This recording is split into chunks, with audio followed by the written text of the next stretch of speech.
Hello, folks. My name is DC Rockwell, and this is your co-host, Elio Grieco. Welcome to Code and Chaos, a pseudo-random conversation that starts with tech and ends where it ends, about an hour or two later. Tonight, we're going to be talking about no-code. Perhaps you've seen these in advertisements. Perhaps you use them. Things like Wix and Squarespace and other kinds of website builders or app builders where you get to drag and drop the elements that you want right into some sort of a canvas and then hit a button and publish it out. Elio, why has this been on your mind lately?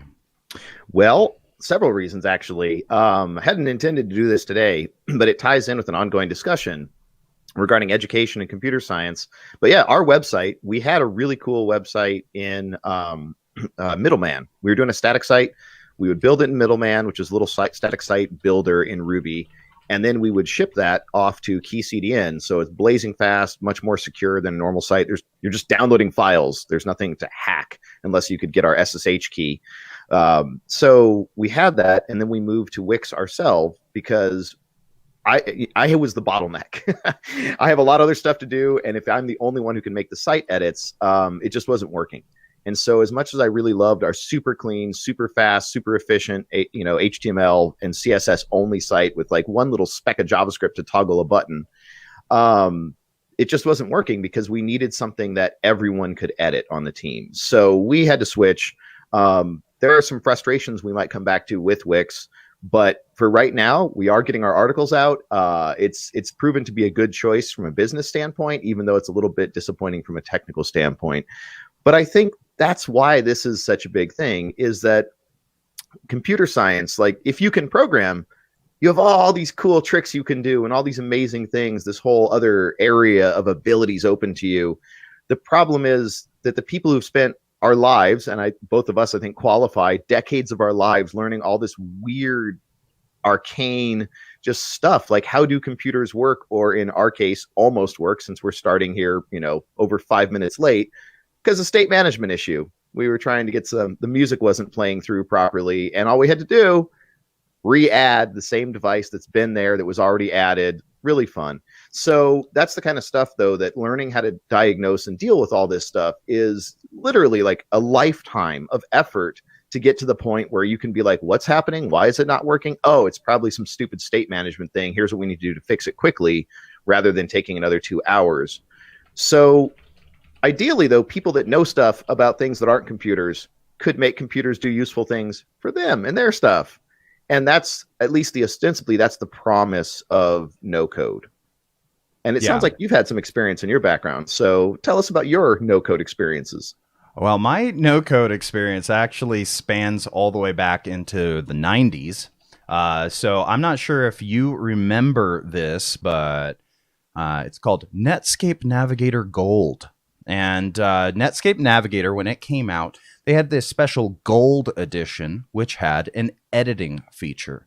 And the editor, as you can see, looks a lot like a normal, word processor. But it also has things like being able to create links and images and tables.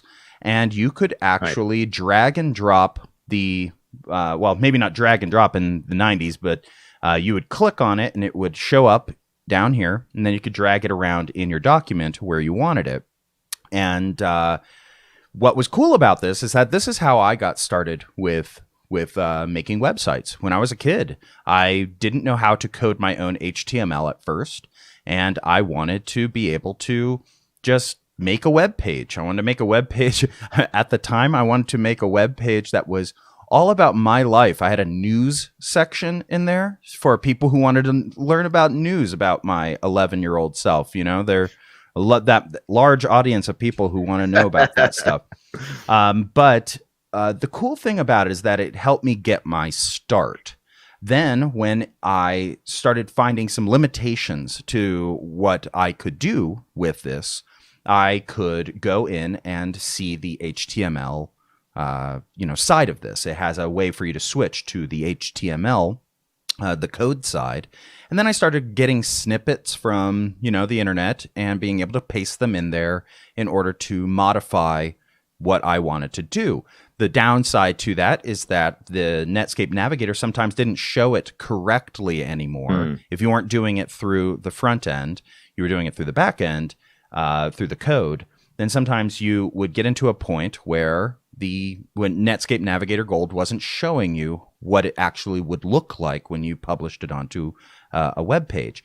And so eventually I had to end up giving up this front end editor and end up using just code. But that was only for a little while. Then after that, another application came out from a company called Macromedia. And that application was called Dreamweaver. And Dreamweaver was a much more fully realized editor of this type. And by the way, the type of these editors back in the day, I'm not sure if this name has carried over into the future, but we used to call them Wysiwygs, which stood for what you see is what you get. And these Wysywig editors were awesome for people who, were in the beginning, era of the internet, who didn't know very much HTML. We were kids. We didn't have access to, schools. Our schools didn't know anything about this stuff. In fact, I showed my computer teacher Netscape Navigator Gold, and I remember him going like, whoa, I could make web pages with this, And it's like, they called me a hacker in school because I had Netscape Navigator Gold. Whenever something went wrong in the computer lab, they would blame it on me. No, true story. A longer story too, but my experience with these front end editors was very heavy early on.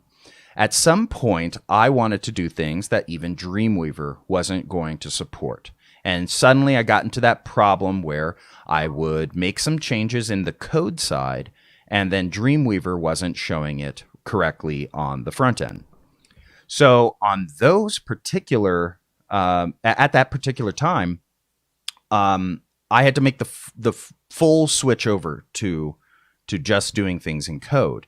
And thankfully, at that time, there were a lot of people who were heavily opinionated about this that, essentially said, if you're not writing your own code by hand, well, then you're not a real web developer, right? And I got sort of latched onto that. It was a hit to my pride. So I decided, I'm going to be a real web developer and learn how to code. Well, I have to say, I don't know if I would have become a software engineer had it not been for these Wysiwygs, these front end drag and drop visual editors, for web pages. That was my introduction into the world of making web pages. So I'm very grateful for them. But, this many years down the line, having lost a lot of hair and now I'm going gray, I can look back and say, I wouldn't use a Wysywig these days for myself. However, my mother is a fine artist, and she wanted to put her paintings up onto a web page. And I thought, okay, well, you know what? I could teach her how to use GitHub Pages. Nah, that's not going to work. And just in the same way that you had a problem with your team, where it was challenging for all of them to be able to use one particular system, you had to find something that was a little simpler. Yeah. I ended up going with Squarespace for my mom. And my mom just figured out how to use it real well. Like she not only took the initial training that I used that I gave her, but then she figured out things all up on her own. Like she just figured it out and was able to add pages that I hadn't set up for her and things like that. So I would say that there's a place for these types of applications. I don't know if that place is in business. I don't know. Well, I mean, what I mean by that is obviously my mother's running a fine art business, but it's I don't know if it has a place in the corporate world. I don't know if that's the best way of putting it, but what are your thoughts you're on getting that? At is scale. Like, is it does it work at scale? And that's one of the things I really want to talk about. I was just pulling up some links. Let me send you this link in the background. because I want to compare. So one of the things about Dreamweaver, there were two things that were really noteworthy, because I also remember I didn't start with Navigator Gold. I started, I think, in text, which was painful. I wouldn't wish that on anyone. But when Dreamweaver came out, it was this amazing thing. Macromedia, and then Adobe bought it later, but Macromedia was doing really innovative stuff. And the two big things about Dreamweaver, just like today, everyone's building Electron apps, right? And they're using web technologies to build, quote, desktop apps. Dreamweaver was built in web technologies. And this is back when JavaScript was slow and awful and incomplete. And it was quite a feat of engineering. I mean, today you have all kinds of JavaScript and JavaScript variations and TypeScript and compilers and transpilers. And it's really not that hard. The tooling and the number of libraries and everything is extensive. So you can build actually remarkably high performance. Honestly, if you had me bet on a Python versus JavaScript app, which one's going to be higher performance, my money, unless you're talking about, using optimized C extensions for Python, I think JavaScript's going to run circles around Python in terms of just raw performance in language. So it's evolved a lot over the years. And so building an app, the idea, which never really caught on, but the idea was if you were a web designer and you knew how to build websites, you could actually modify Dreamweaver itself to customize it and be exactly what you needed it to be. I don't think too many people really got in and made any major modifications, but that was the thought. The other big thing that was even bigger and more important, and that was where the other link that I wanted to send over to you, if you want to pull up in two tabs, DC, if you want to pull up egx.org, our current website, and bust open view source, and you want to pull up our old website and view source. Here's our staging website. I just sent that to you. Whoops, wrong person. Sent it to the wrong person in the chat. Let me send it to you in the chat. There we go. So if you want to pull that up behind the scenes, and we'll view source on both of these. So this is one of the big things, is front page was notorious. Microsoft, of course, came out with a thing later called front page that was way more popular. And front page, if you went anywhere near an HTML file, front page would mangle and torture and just mutilate the heck out of that thing. And it would go from some tiny little 100-line file that was clean and beautiful and easy to edit for a human. And if you touch that, you just opening that thing in front page, it would automatically reformat everything, put a whole bunch of junk in there and resave it, and just destroy your file and make it completely uneditable for any human ever. Right. And so Dreamweaver had this idea of Roundtrip HTML, where it could pull in a file, and if you made edits, only the exact spots in the file that you actually modified would have any changes. And that was such a big feature, being able to have clean, human editable code and also do some edits with the visual tool. Like, no one had ever seen that before. I can't think of any prior art. There may be, and if anyone knows of any, please contact us. Please, let me know. Go on egx.org's contact page and shoot me a link if you're not on our Twitch chat. Or put it in the comments or something, because I haven't seen anything else that bridged that gap between clean, beautiful code and visual interface. And there's one contender right now called Luna. But yeah, if you want to pull those up real quick, pull up the view source, whichever order you want to go in. Yeah, this is the older one. Yeah, so this one, we got some header stuff right there, right? So that's all we got to do our site, favorite icons, and all kinds of crap at the top. So, right, so that shouldn't be that messy, but there's all kinds of icons. Nice multiple spans right here. That's nice. Whoops, that shouldn't be there. That's the old one. This is the old one. Okay, the old one should be relatively clean. So scroll down, and okay, so this is not, this is HTML. It's not super ergonomic, but keep scrolling. What's the total line length in this file? 96. So we're under 100 lines, and yeah, it's got a little bit of JavaScript to toggle our menu element on mobile.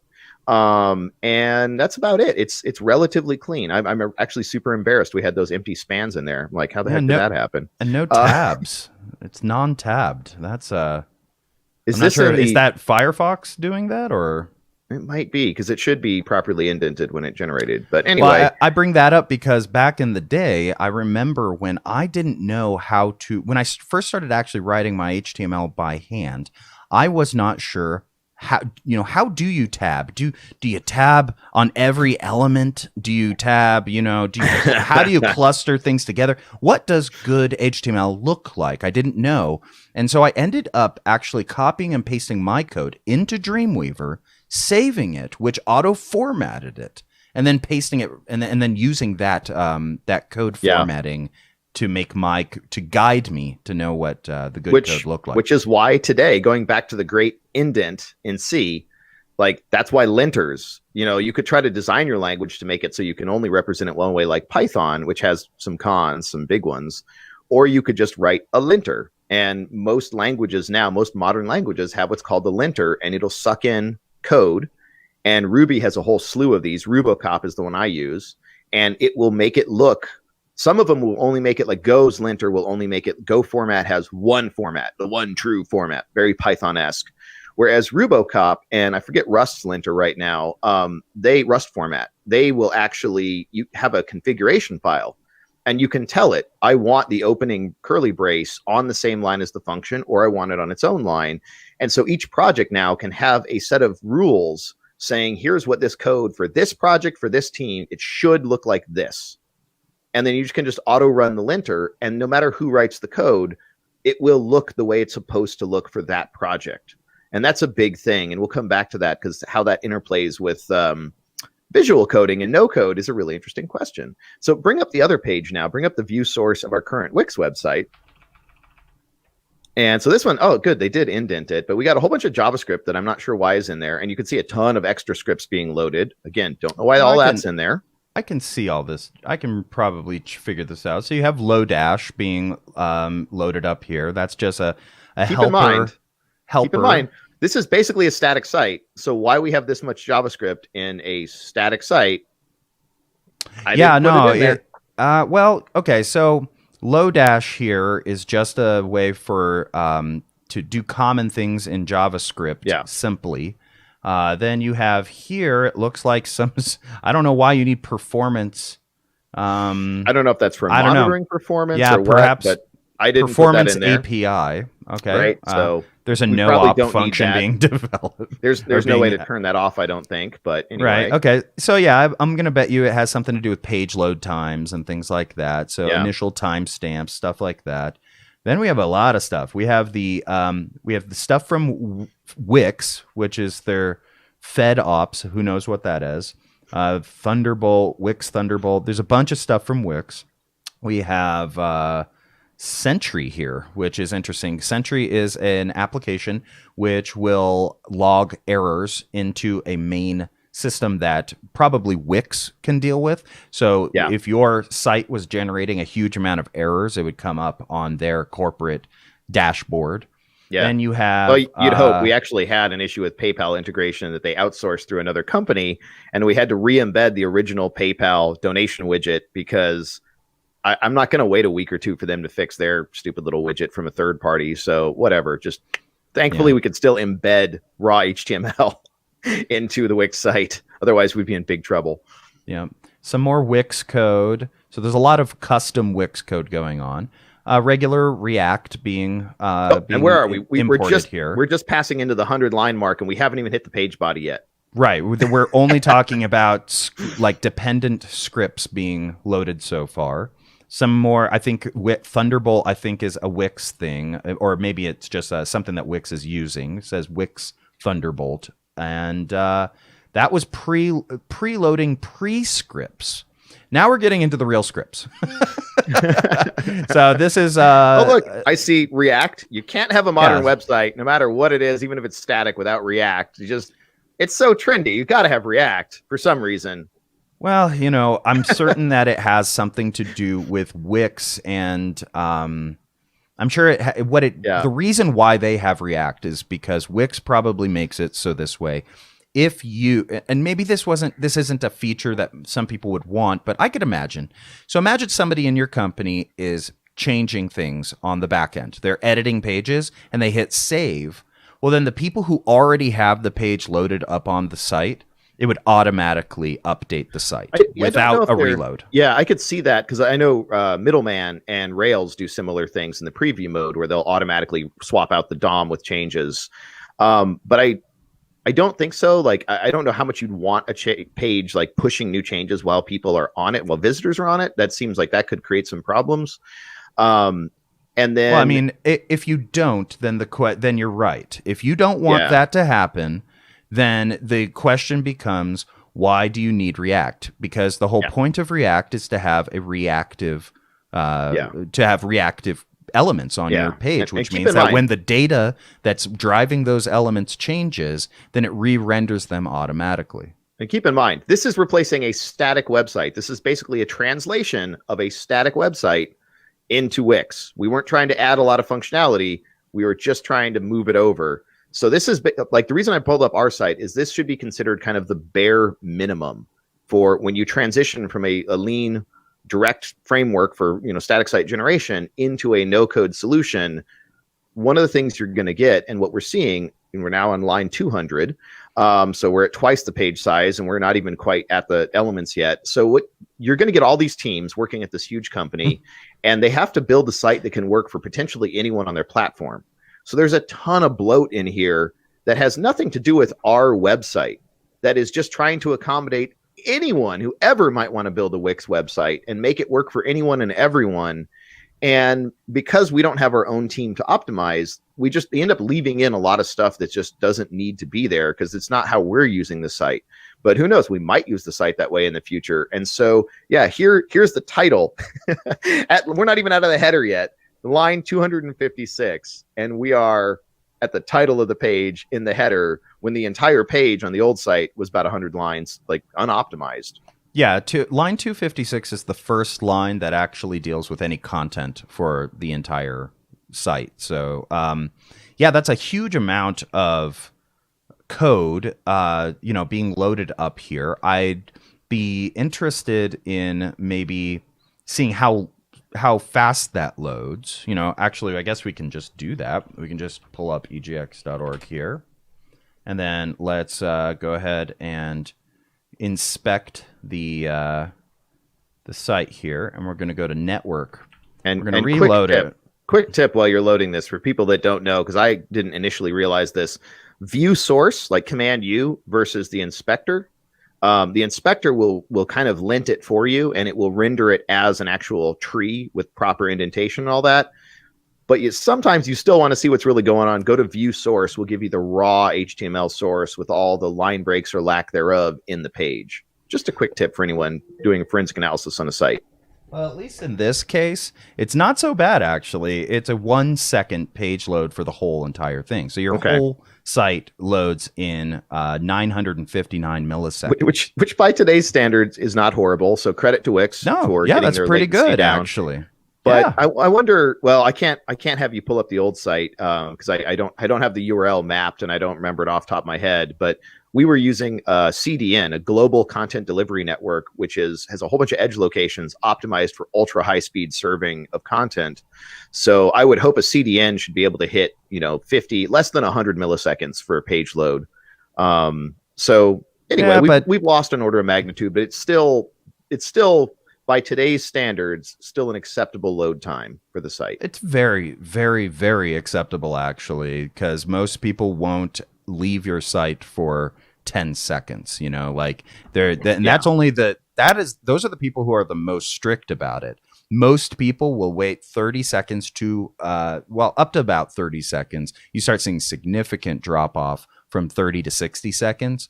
But 30 seconds is actually that's the upper limit of what the average person will wait for loading. And that's a long time. That's a really long time.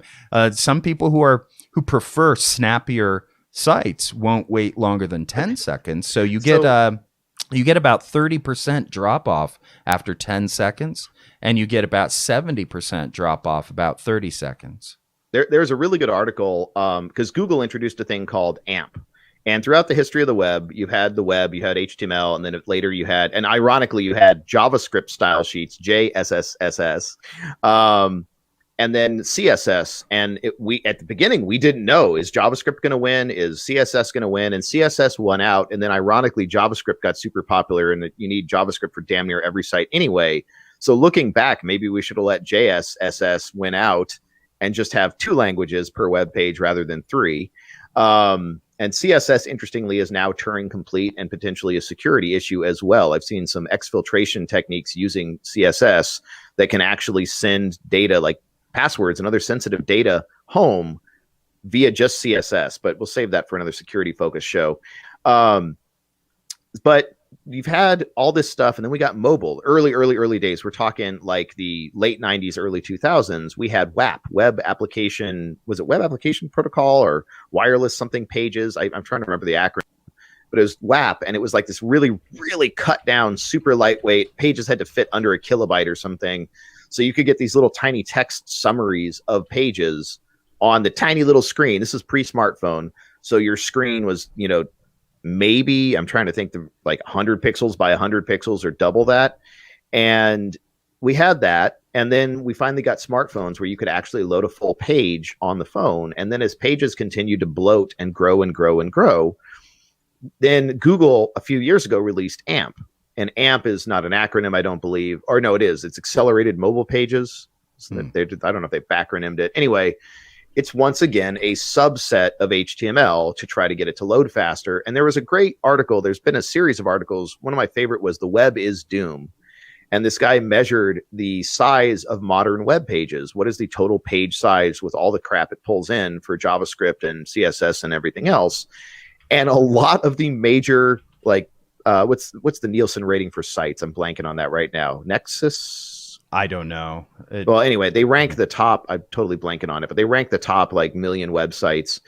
And for a lot of like the top hundreds, like CNN and all these other big, sites that everyone goes to all the time, just loading one page is actually more data than downloading the entire Doom version 1, the original full three-dimensional first-person shooter Doom. Just reading a news article is as much data as an entire fully interactive video game these days to read like 20 paragraphs. So this idea that the web is slow. Yeah, go ahead. Well, real quick, I just want to say, I think that's more of a testament to the ingenuity of id Software at that time, being able to put an entire interactive game into such a small amount of resources. They had to get everything onto a 1.44 megabyte floppy. I'm just saying that says that says as many good things about id Software as it does say bad things about where the web is going. There's a reason Carmack's a legend. But yeah, no, I think it was more than one floppy, because I think it was like 5 or 7 megabytes if you look up that article. But anyway, didn't Doom come on multiples? But yeah, that's don't know. That's a separate thing we should talk about is at some point is you had to be super efficient to get anything to work 30, 40 years ago or earlier. And now there's so much extra compute power and RAM that people are just so sloppy these days. And there's that other article, Electron is Cancer. And they talk about how, like, I can use VI, which is an ancient, like 50-year-old text editor. I can choose a log file that's like 4 gigabytes, and I can jump straight to the middle of the file, opens instantly. We're talking tens of milliseconds tops, right to the middle of the file, because VI is clean, lean, mean code. And it has a seek operation. It has fseek. So it can actually say, I want to start reading the file at this offset. I know the file is this big. I want to start reading at the 2 gigabyte marker, and just jump right there. And if you try to load in Atom, if you try to go ahead and load the same file, just opening Atom, which is an Electron app, is going to be like 5 seconds just to open the editor with no file. And then if you try to load a 4 gigabyte file, it's going to try to syntax color, and it's probably going to crash your text editor. So we have stuff today like Electron, like Bitcoin. We have stuff that just, there's so much compute that we don't actually need, that we just waste huge quantities of compute. And I don't know, like the problem is when you do high performance compute, when you talk about doing massive decentralized IoT things, and you talk about doing, just even mobile still is power constrained. Even if you have a huge 4-core multi-gig processor, there's still only so much battery life. So there still is a place for efficiency in computation. And this idea that we have to do all these insane things and pull in React on every website is costing us. We're wasting a lot of electricity and a lot of time. And sometimes it's worth it. If you have a big fancy reactive app, totally worth it using React. That's a beautiful way to get really high performance, really rich interactivity. But if you just have a blog, no, stay away from React. There is no reason for a static blog to pull in something as heavyweight as friggin' React. Don't do it just because it's trendy. Pull in the right tool for the job. unless you're trying to learn React. And a blog is a great starter. It's a great default project for new engineers. If you're, if you're not sure, hey, what can I build? I need to learn React in order to, to get, well, if you're a front end engineer today, React, so I need to you're gonna need, you have to at least know it, because it's very likely that you're going to be using React or Vue or Angular in one of the front end jobs. So if you're wanting to become a front end engineer for the web, you have to learn one of these. A blog just happens to be a default project. But real quick, I did want to circle back and say that Doom came on 2 discs. There we go. But then Doom 2 came on 5. Okay. And I can't remember which number in the article. I could have swore it was like 5 or 7. I thought it was Doom 1, but pull the article up. Anyway, good article.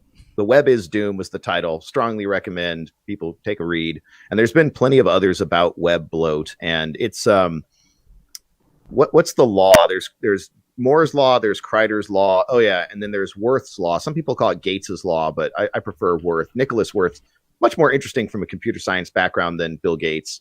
And so Moore's law and Kreider's law say that respectively computation and storage grow exponentially over time. But Wirth's law from Nicholas Wirth says that while both of those grow exponentially, the inefficiencies of software grow even faster. And every advance we've made with faster hardware processing and storage and whatnot is more than made up for by growing inefficiencies in software.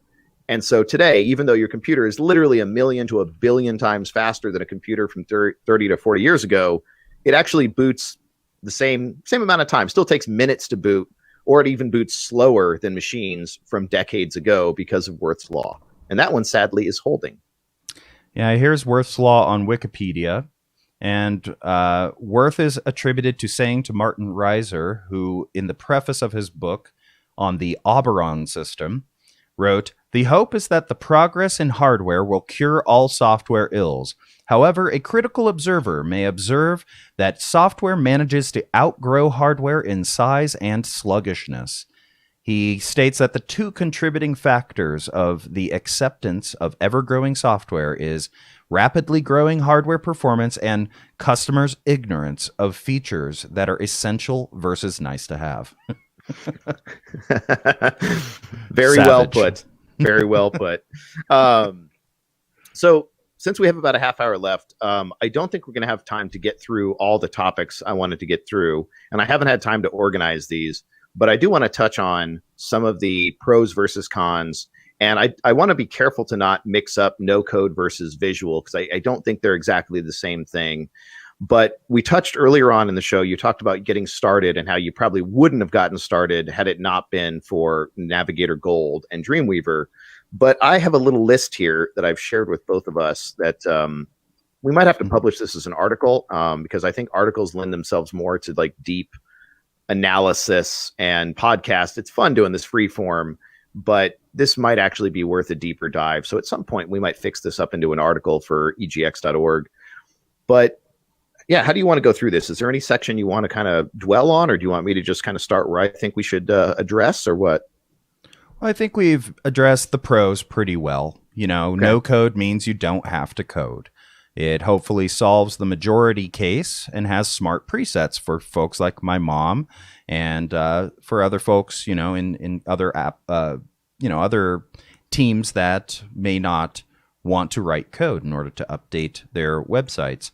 And it does look nicer by default with the quality components than what what our family websites used to look like back in the day, anyway, back in the day when, somebody wanted to put together a quick web page on GeoCities or AngelFire, it really did. I forget about them. Yeah. And also Zoom, the original Zoom with an X. Oh yeah. Yeah. But anyway, the point is that our websites back then did, and we're just saying, like, they were pretty awful looking. They were pretty awful looking. Yeah, most people aren't designers, and if you leave the design up to most people, it's lots of fonts, lots of colors. There's some easy things that you can do if you understand a few rules of color and rules of typography. But yeah, most people just have never received that education. So if you just leave them to it, yeah, it'll make your eyes bleed. And then the last one I forgot to put on there is visual/no code stuff is generally pretty explorable.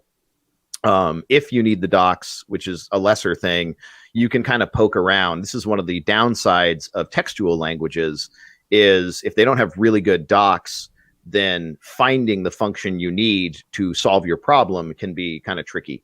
And so no code really, it can be a lot easier to go ahead and just kind of poke around, be like, oh, that looks like, if you take Scratch as an example, which is not a no code environment, but it's a visual intro environment, they actually color code the shapes and the colors of all the little code blocks in Scratch are actually categorized. Is this a conditional? Does this do flow control? Does this store data?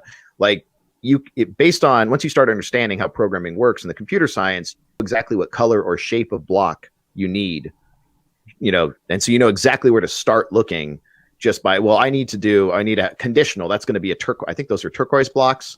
And then they have the little pointy edges, and it's like Legos. You can tell if the right thing will snap together. So the discoverability on visual/no code is generally a bit better. Oh, and then I forgot to put in there too, you can't make syntax errors. You're not writing code, so because you have to go through their editor, you just can't snap things together in a way that won't work. It's just impossible. Which doesn't equate to no errors. That's true. So now we get into the... Oh, did I miss any other pros, though, before we move into the cons? No, I think those are all good pros. I do want to expand just a little bit on the difference between no code and visual coding. So you were mentioning Scratch, and this is an example of a visual programming language called it's called Pentaho's Data Integration, but the actual tool is called Kettle. This is the front end for editing Kettle files called Spoon. Everything's they even have one called Kitchen. I think the runtime is called Kitchen for Kettle. Use Spoon to program Kettle files and use the Kitchen to run them. But anyway, this is an example of it. And what we're looking at here... It's the one workplace where you're not going to get in trouble for spooning, huh? So anyway, literally get paid for it anyway. We're gonna see you out. All right, bye, Leo. All right. So anyway, what we're looking at here is a flow chart, and the flow chart has a starting point, and the starting point goes to it flows to a node that says set variables, and that one, sets some variables. Then it goes to retrieve target folder from the database. If that fails, it runs an error on retrieving the folder from the database. If not, then it goes to check if the target folder is empty. And as you can see, it will flow through this application until it gets to one of these success nodes, or it's going to get to one of these abort nodes for a failure. Yeah. This has a lot of really great advantages for things like ETL systems. When you're extracting, transforming, and loading data, this is an extremely awesome tool because... Can you expand ETL for our listeners? I did. Yeah, it's extract, transform, and load. Gotcha. And so ETL is essentially those systems where maybe you have a customer that drops a file onto an FTP. Yes, this still happens in the real world. Or maybe a better, more modern example would be they upload it to your cloud, but they're going to send you... Which is also publicly accessible and insecure. So we made progress anyway. Let's say a better example would be then that they email you an encrypted file through an encrypted email. Something like that, right? Your ETL system could extract the file from the email. It could then transform it by unzipping it, untarring it, unarchiving it. Then it could transform it some more and say, okay, we're going to convert it from maybe they sent you an Excel file and you want that to be converted into CSV. Okay, it converts it from Excel into CSV. And then you want to take that CSV file and load it into your system via maybe a web API, maybe via just inserting it into a database, something like that. That's where extract, transform, and load come from. And they're very useful systems, because when you're dealing with huge data sets, like for example, I built a system for the music industry, which would take the delta of every single song change, addition, and removal from the top. Well, at the time it was the top 4 music labels, but there have been mergers since then. I think it's the top 3 now. But I've been out of it for a while now. But anyway, the point is that it would take all of the major labels changes, and it was like anytime somebody wanted to slightly tweak the copyright text on a particular song, or they wanted to fix a misspelling in somebody's name, or you missed an apostrophe in somebody's artist name, something like that, they would issue a change to this database, and we would have to get the delta for that database every single day. And actually we had to get it later on every hour if we wanted it to be, truly actually up to date. Because what would happen is the music industry, when they make a change to a song, they delete the previous song and create a new one. This creates a very complicated to maintain database, right? Imagine if every change came with a new ID in the database. Every single change. So now you have like 200 versions of a song that are all obsolete. And if somebody goes on their application to purchase that song, they can't purchase that one anymore. So your search engine has to stay up to date with all these changes that are constantly coming in. Sometimes we had hundreds of thousands, sometimes millions of changes that came in all at once. And when you try to transform those into a database, you find that there's bottlenecks at different points within this. And those bottlenecks are going to be things like just reading the dang file, reading the XML that came in. The second one would be converting that XML into something else. The next one would be inserting, into a database. These are all bottlenecks. And what these systems do, because they're flow-based, is they actually allow you to create flow limitations. You say, you know what, I actually only want to allow 10,000 of these records to go through at a time, and then it doesn't overload your CPU. It doesn't overload your memory allocation, for example. So these are very cool systems, and they work pretty well. And I think you talked about, some other visual programming languages, but I did want to just bring this up real quick before we go back into no code, because I wanted to explain what no code isn't. No code is, we're really talking about these Wysiwygs, these what you see is what you get, drag and drop. You get to, assemble your application using your mouse and keyboard real easily. And it's not like this where you are still coding, you're just coding in a visual way. Yeah, that's actually, that's a really good distinction. And I would say, if you can bring up Luna, I sent some links in the chat. I think that this approach, like you said, dealing with lots of data, this interesting overlap between data flow programming and concatenative functional programming. And there's one called Luna that I was like, that's going to die off. There's no way. It's too trendy. It's too cool. There's no way Luna actually, doesn't get scrapped. But Luna language is specifically this for machine learning. It looks very similar to what you just had up, but even more modern and more flashy. And it's a really interesting way of designing pipelines for machine learning. And I mean, the amount of data you have to process in machine learning, the stuff you're talking about with the whole music industry catalog of essentially every song under a major label, which is a huge data set, compared to some of the machine learning stuff, we're talking several orders of magnitude larger. So being efficient and processing data via like streaming data flow is really, really important to be able to actually process the data. You can't load the entire data set into RAM at once. You have to be able to either parallelize or stream process it. Right. And there was actually a recent thing just a few months ago in England. The National Health System was trying to use Microsoft Excel to process COVID testing data, and they lost like 16,000 records because Excel is not made for streaming data. And it has an upper limit on the size of an Excel spreadsheet that you could save out. And it just truncated, and it dropped 16,000 records. We're just not in the data because Excel couldn't handle a file big enough to actually handle a country's where even not a huge country. England is good size, not huge. And it was just too much data for Excel to handle. So there's something to be said for moving towards streaming systems. But I like your distinction that no code versus visual. I think that's a really good distinction. I don't know if I could fully articulate all the differences there, but one of the key things, going back to our little list, let me bring that up, is I have some cons and questions about no code.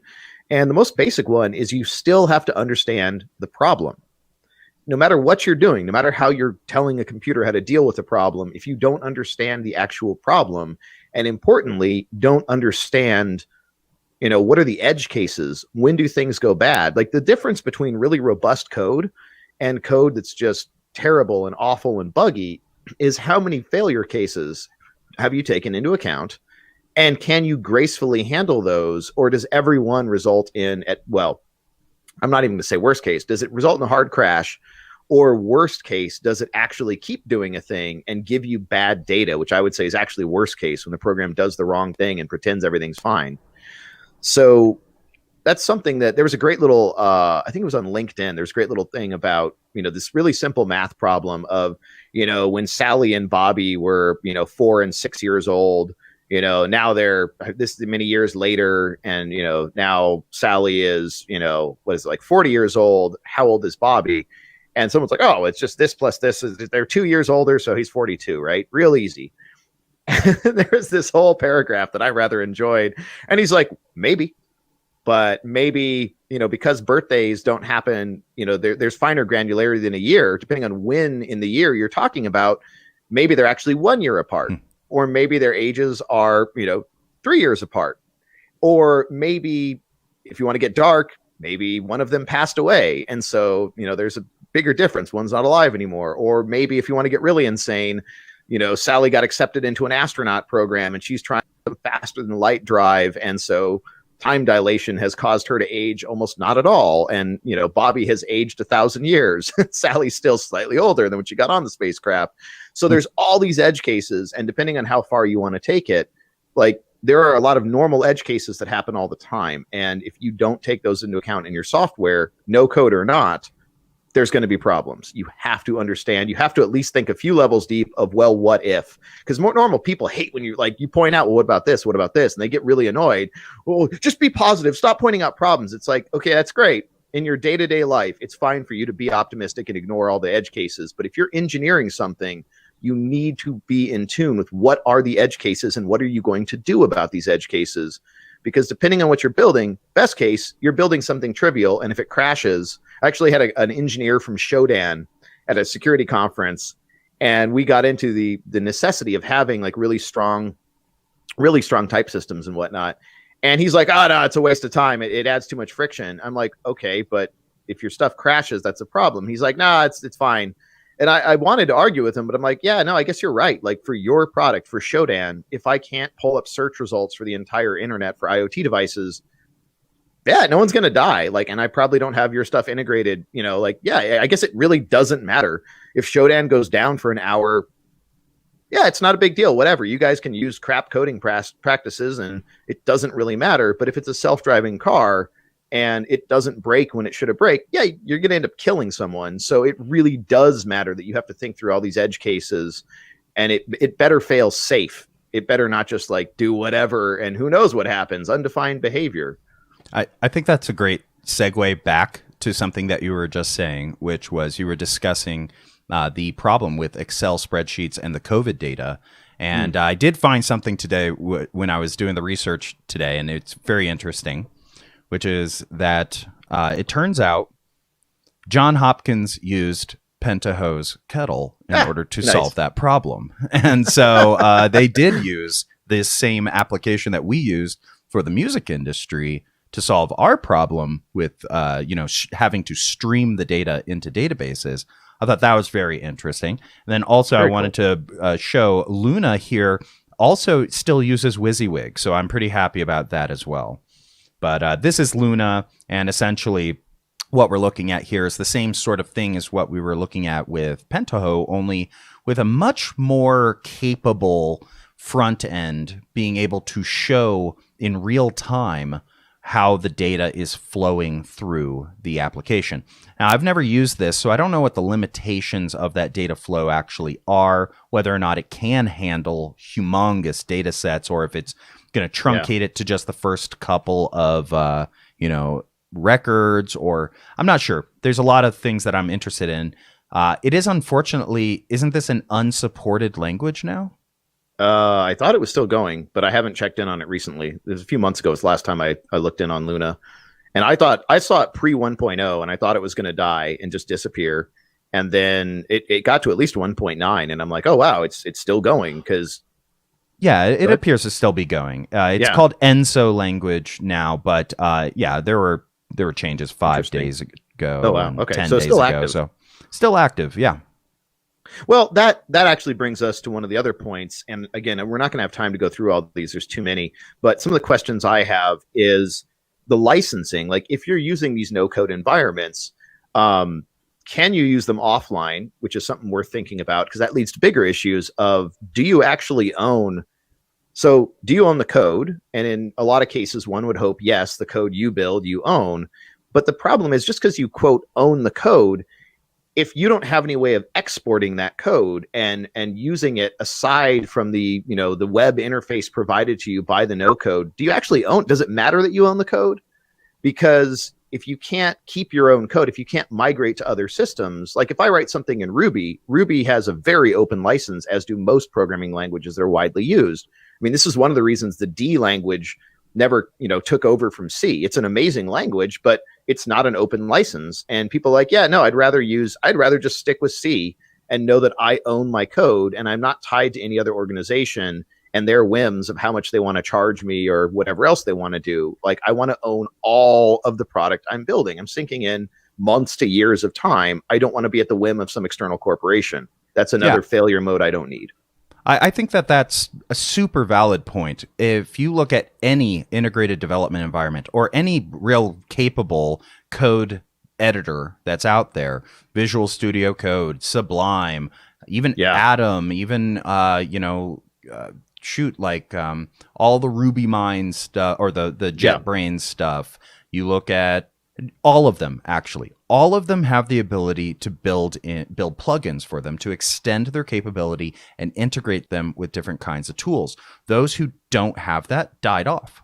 They just completely are not used in a professional in a professional setting anymore. It's kind of like using Notepad or some sort of plain text editor to do stuff.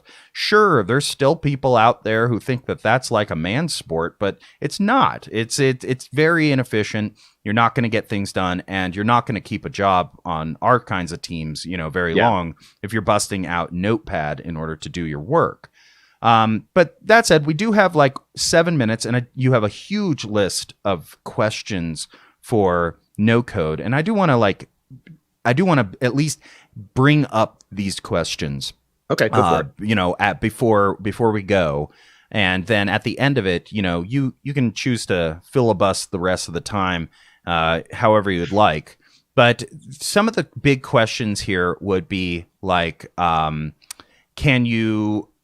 what is the licensing of the no-code creation, for example? Mm-hmm. Whatever file format that it ends up saving that code in, can that be used by other editors? Can you port that to some other editing system in the future if, say, they no longer support it, or if you just don't like it anymore and you want to go with something else? Or are you locked in through a license to have to use their software forever? Version control, I imagine that's probably something that can be solved with, something like Git anyway, because most of these languages save it into a textual format anyway. Yeah, but can you meaningfully diff it? Because that's a major problem. Probably the meaningful diff, it would be difficult. The diff would be difficult. And I know that from experience.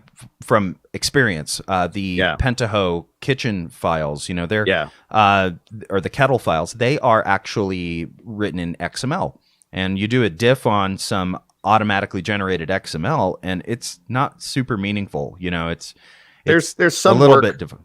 Yeah, I mean, there's some work on diffing, like normalizing and then diffing JSON. I've seen some interesting stuff. And there's some other work. If you look at actually the STL files to do 3D stuff and 3D printing on GitHub, they haven't released that open source. You can only use it on GitHub, but you can actually see volumetric 3D diffs of STL files.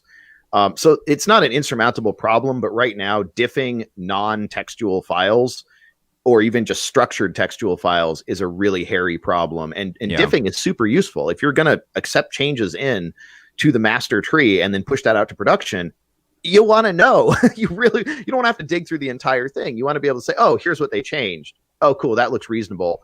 Yes, next. You don't want to spend like 3 hours trying to like figure out manually what was changed. Right. Also with licensing, are we charged per user to bring in other no-coders? Is it open source itself? Can you patch the system if you find a bug that's blocking your project? Super important for any sort of a mission critical application of it. Can you use the editor of your choice? Does the editor accommodate different working styles or those with special needs? That's a very great point there. I would say that most like Visual Studio Code and those kinds of systems have limited ability to do that. And as you remember, when we had Pardam Dustar on the show, he told us that doesn't he use Emacs for I think so. Emacs or Vim, one of the two. It's been a few years, literally. We need to have him back on, and I want to bring him. I want to bring him back on just to have a conversation about what he thinks is cool about tech. Yeah, because he's always being interviewed about being a blind coder. And when he was on our show, he explained how he wishes that folks would just ask him what he thinks is cool about tech and talk about that. That's what I want to bring him back on for. So if we do bring him back on, people can refer to the interview where we talked to him about being a blind coder. They can refer to that, but I don't want to bring him back on and keep on talking to him about that. Then, unless he wants to. All right. Is static analysis possible with the environment? Very important there. I imagine it is, but it's probably a lot more difficult. Is there a debugger or other dynamic type of analysis? Most of these do have some kind of debugging in there. It's just how powerful is it? Is there a linter? I'm not sure what linting would look like in a visual programming language, but yeah, probably a lot more like auto layout in like graphics. That's what I was thinking was like auto layout. It's just like, oh, you're off by a couple of pixels. Something like that might make sense. How do you distribute the no-code creation? Also very important. Yeah. For example, if you're using Wix or Squarespace, there's only one distribution. You have to distribute it through them and pay for their service. Can it be compiled and optimized? Damn, that doesn't matter if you're, if it's closed source and you have to, distribute through the service. But ideally, these would be an open source platform, and you would want to be able to compile and optimize it for however you are choosing to distribute it. Is there a profiler available? Again, I haven't seen any of these applications except for maybe, and I don't think it counts. I don't think that things like Visual Studio and what do you call it? Xcode really count as no code. they're definitely they just have a visual aspect to them. Those are IDEs. Yeah, so that it's not the same visual aspects, but they have powerful profilers in it. So I would imagine you could figure out a way to do that. I've never seen one in a true no code system. Does their system support a powerful type system? All of them I've seen are component based, and so I'd imagine there is some sort of I don't know if it's powerful, but they're supporting a type system of some sort. Can no code be parallelized and concurrent? Again, I've never seen no code used for anything other than front end web pages with very limited access to tapping a database or something like that. Yeah, who knows? I would like to see the use cases for that first, and then can you write event driven systems? That would be very interesting. I've never seen that in a no-code system where you could say, if somebody clicks on this button on this other page, that this thing happens on this other page. Like event-driven in those kinds of ways. I haven't seen that. How is memory allocated? Again, going back to profiling. That's some stuff where I haven't seen this, but I also haven't seen the use case where that's necessary because nobody's, in charge of their own deployment of these kinds of things.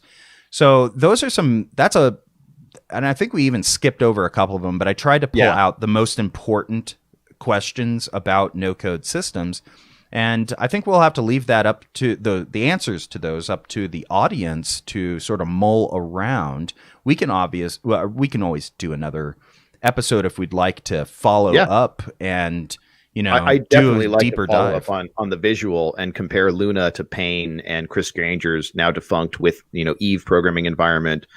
And we talked about that a little bit before coming on air, but I think kind of where I'm at the end of this episode, even though it's kind of a bad stopping point, a little bit of a cliffhanger, is no code is probably not a bad way to get people with standard needs. Like ideally, hopefully these things, if you just have a small business and you just need a website, you need something that's real basic up, it's probably fine. It's probably a really good way to be able to have some control over your own system and get it deployed by a professional team who's handling all the deployments and making sure the uptime, it's always up, hopefully, or at least most of the time up.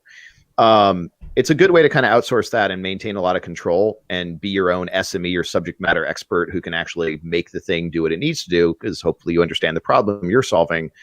But I think right now at today's stage, I don't think this is going to be permanent. I think in the future, there will be a whole new meaning of no code based on, I think I mentioned that on a previous episode with AI and ML and natural language processing and all this stuff. It'll be possible to interactively model a really tightly optimized system. Like you'll model a system and it'll just generate the code, but that's decades away. So someday that I think will be the future. In the meantime, it's a good place to start. It's not necessarily a bad learning environment, but it seems like based on some of the stuff you said in your experiences, some of my personal experiences, there's a lot of lock-in is your biggest problem. And because of the way everything is as a service, if you go no code, you're going to basically be tied to that vendor for a long time. And if you need to switch to some other vendor, if something happens, they get bought up, they get shut down, which if you look at the Google graveyard, Google has shut down tons of successful services. Just because the business model is good doesn't mean it won't get shut down. You're kind of stuck. You got to start all over again and rebuild your entire website or whatever no code thing you built. So for smaller stuff where rebuilding is not like a business killer, it's not an onerous thing. It's a small enough website where you could build it all again. And intro stuff, it's probably not a bad way to get a good intro to some computer science concepts. But right now it seems like once you hit a certain level, kind of intermediate level programming, you're going to run into some of the limitations, and the lock-in is maybe for some businesses unacceptable. And so I don't think no code, you see these articles like on TechCrunch, all these VCs like, oh, it's going to take over businesses. It's going to allow some businesses to get in. I don't think it's going to take over. I think everyone moving to no code is like everyone moving to the cloud. There's some advantages, but there's a lot of serious disadvantages, and it's not for everyone, and it won't be for everyone for quite a while, but it's not a bad place to kind of dip your toe in the water. Yeah, and I think as in terms of like, I used to work for, one of my earlier jobs was I worked for a very small web design company. It was just me and this other guy. And he hired me to come in and essentially take these he made these photoshopped, layouts for different kinds of web pages.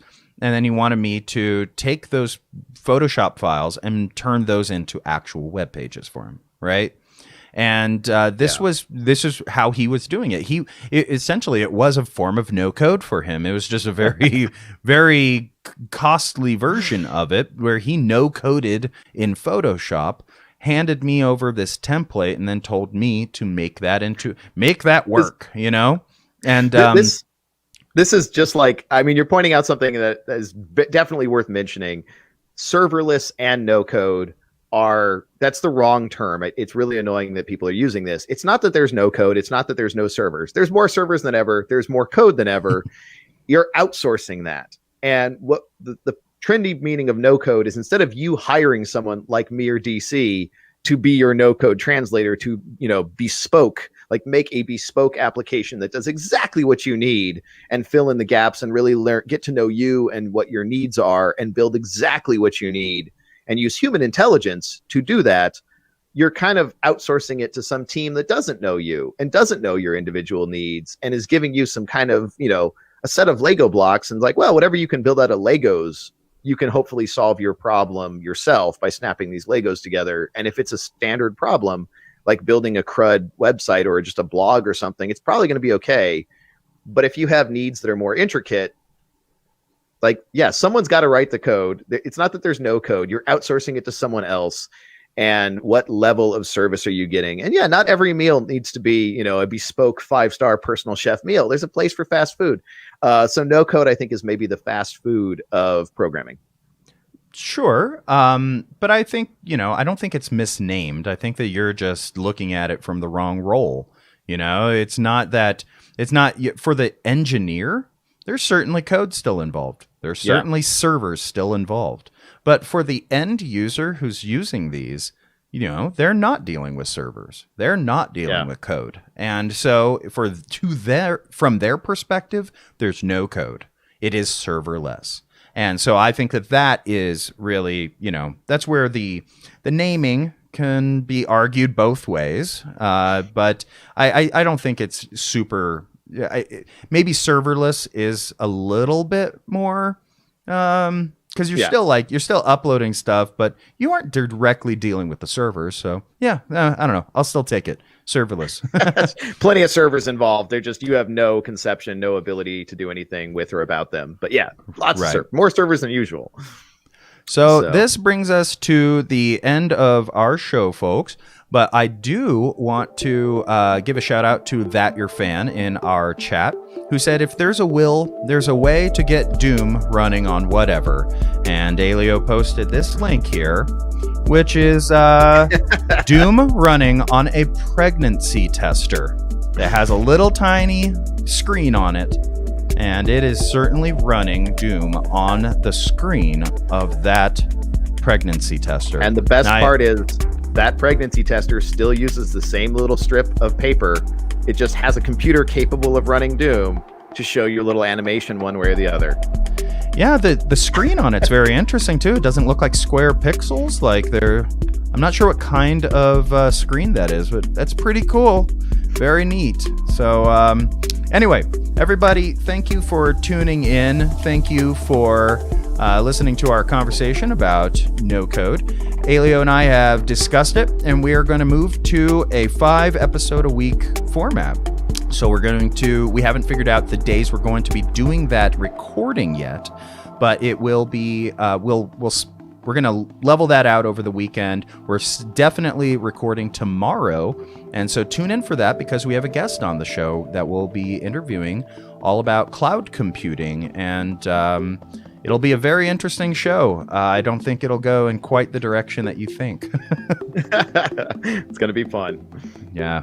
So everybody, have a good night. See you tomorrow. Take care. Have a good night. I guess I have to say that twice, huh? All right, take care, everybody. Sure. We need to get our sign-offs right. All right, everybody. Take care.